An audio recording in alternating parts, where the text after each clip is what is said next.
Здравствуйте, дорогие друзья! Я рада вас приветствовать на моем канале.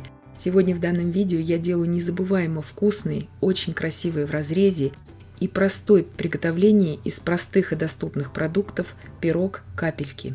Пирог получается удивительно красивым, очень нежным на вкус, с очень насыщенной начинкой, нравится как взрослым, так и детям. Его превосходно можно подавать в качестве нарезных пирожных. Сначала приготовим начинку.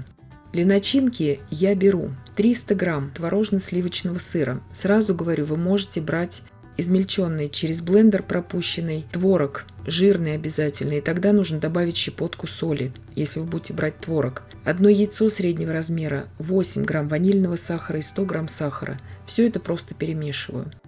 Добавляю туда сейчас 300 грамм кокосовой стружки. Если она у вас малоароматная, эта стружка, ее следует измельчить еще в кофемолке, либо же в измельчителе. Сразу здесь отвечаю на вопрос в комментариях. Вместо кокоса можно взять свой любимый мелко измельченный орех. Делаю вот такие шарики сейчас из всей этой массы, примерно по 2,5 см в диаметре. Крупнее делать я не советую. 2-2,5 см. Уберу сейчас всю эту массу в морозилку примерно на 15 минут, пока я приготовлю все тесто. Готовится оно очень просто и быстро, но шарики просто для удобства должны стабилизироваться. Замораживать их не нужно, просто чтобы они стали стабильными. Итак, для теста я беру 5 яиц среднего размера, обязательно щепотку соли, 8 грамм ванильного сахара. Все это сейчас взбиваю до состояния пены.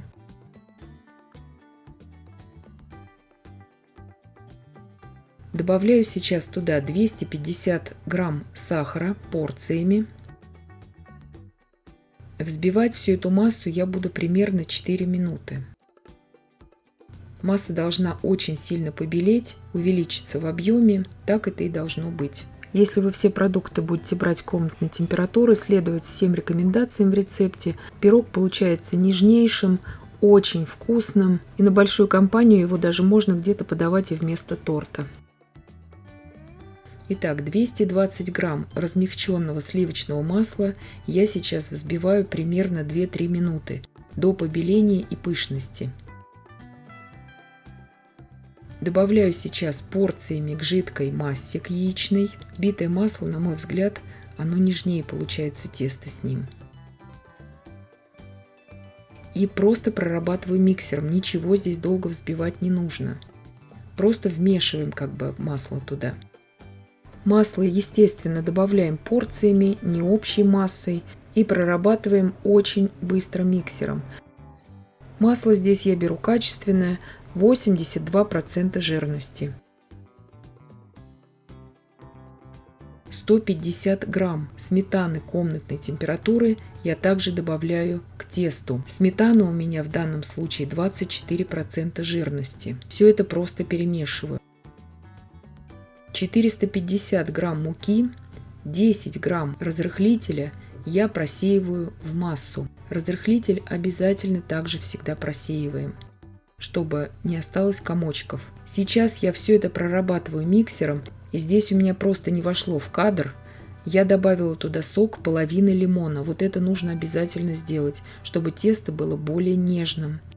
Точный рецепт я, естественно, напишу в описании под данным видео, оставлю его в инфобоксе.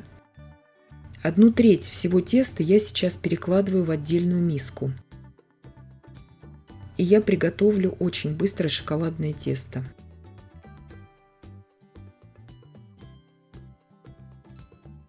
Добавляю в эту 1/3 теста 30 грамм какао-порошка и 30 мл молока комнатной обязательной температуры. Все это просто перемешиваю, просто чтобы получилась однородная масса. Тесто не будет жидким, оно и не должно быть здесь жидким. Вот такой консистенции.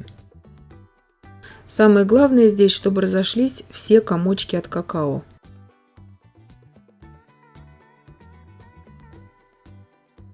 Шарики у нас кокосовые теперь охладились. Выкладываем все светлое тесто уже на форму. Форма у меня здесь 24 на 34 сантиметра. Вы можете также брать здесь круглую форму 26-28 сантиметров в диаметре для этого размера. Для удобства все темное шоколадное тесто я перекладываю в кондитерский мешок. Если у вас нет кондитерского мешка, вы все это можете также делать, естественно, из мешка для заморозки продуктов. Просто срезать у него уголок и также работать из него, как из кондитерского мешка. Вы можете также ложкой наносить это тесто, либо при помощи шпателя. Это все на ваше усмотрение. Но, на мой взгляд, удобнее всего делать именно из кондитерского мешка, потому что, как я уже сказала, тесто достаточно вязкое. Разравниваем все это либо ножом, либо вот таким металлическим шпателем, как у меня, потому что за пластиковым такое тесто, уже знаю по многолетнему опыту, будет тянуться. Сейчас буду выпекать при температуре 200 градусов Цельсия примерно 35-40 минут. Выложила туда все шарики кокосовые и убираю выпекаться на среднем уровне, без конвекции, конечно же, в заранее разогретой духовке. Итак, пирог у меня испекся. Даю ему полностью остыть. Вы можете его сейчас на данном этапе пропитать, если вы любите очень влажные пироги такие. Следует тогда его обильно наколоть шпажкой деревянной, и пропитать его лучше всего будет молоком. Тогда он будет еще более нежным и влажным. Это если вы любите очень такие влажные торты и десерты. Бумагу для выпечки, чтобы для сохранности пирога, я еще пока что не убираю. Я ее потом удалю после того, как он хорошо у меня отстоится в холодильнике уже с кремом. Для крема я беру 300 мл очень холодных сливок для взбивания, 16 грамм ванильного сахара и 50 грамм сахарной пудры. Также добавляю туда 300 грамм творожно-сливочного сыра. Сыр, естественно, тоже должен быть очень охлажденным. Взбиваю все это до однородной устойчивой массы. Вы можете здесь использовать абсолютно любой крем, который вам нравится. Ссылочки на бюджетные, даже кокосовые кремы я вам, конечно же, оставлю в описании к данному видео. Это все на ваше усмотрение.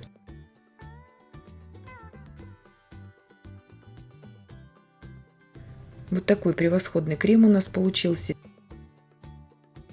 Наношу крем полностью на пирог. Он также пропитает этот пирог сверху, потому что шоколадная корочка, она немножко подсушится. Еще раз повторяю, вы можете пропитывать этот пирог. Но мне достаточно вот так, как он есть. Сейчас весь крем я полностью наношу на пирог. Пирог должен быть, естественно, полностью остывшим до комнатной температуры. Вы его можете подавать вообще без всякого крема. То есть приготовление крема здесь абсолютно не обязательно, но с кремом он получается просто нежнейшим. Его уже можно назвать как бы и тортом. Сейчас при помощи вот такого зубчатого шпателя я делаю волнообразный рисунок, самый элементарный. Вы можете его сделать, если вы хотите тоже рисунок, у вас нет такого шпателя, просто ножом для хлеба сделать. Теперь я уберу его в холодильник. Как только я нанесла крем, я сразу вот эти бортики как бы отделяю ножом, чтобы крем потом у меня не зафиксировался на этой форме. Потом форму мне будет проще снять. Как я уже сказала, вы можете вообще здесь не использовать никакой крем, либо взять очень бюджетный крем из моего списка, который я оставлю вам в описании к данному видео. Если же вы будете использовать этот крем, он достаточно стабильный, вы можете даже сделать незамысловатые такие украшения из него, если вы будете использовать именно 33% и выше сливки для взбивания. На 2 часа примерно убирала в холодильник. Вытянула из-под него очень аккуратно всю бумагу для выпечки. Она теперь стала такой влажной. После холодильника очень легко она удаляется. Для посыпки я беру 20 грамм кокосовой стружки и буквально чайную ложку корицы. Это я делаю по моему вкусу. Это на ваше усмотрение. Вы можете этого не делать. Можете просто кокосовой стружкой посыпать. Все, как вам нравится. Слегка просто, чтобы был слегка такой вид и вкус. Вы можете посыпать здесь какао, тоже будет очень хорошо сочетаться по вкусу. Можете шоколадом полить его сверху, тоже будет хорошо. Пирог получается удивительно нежным на вкус, красивым в разрезе, готовится очень просто и быстро. И в каждом кусочке получается вот такая превосходная красивая капелька. Кто любит кокосовые десерты, обязательно попробуйте. Этот пирог превосходно просто нарезается на порционные кусочки. Для этого следует ему, конечно, подольше дать постоять в холодильнике. Он очень стабильный получается. Именно для разреза он превосходный. Также этот корж можно использовать, если вы будете выпекать в двух маленьких формах круглых, как коржи для торта. И я надеюсь, что видео было полезным и познавательным. Подписывайтесь на мой канал, ставьте лайки, пишите комментарии. Я всем желаю больших успехов и до встречи в новых видео.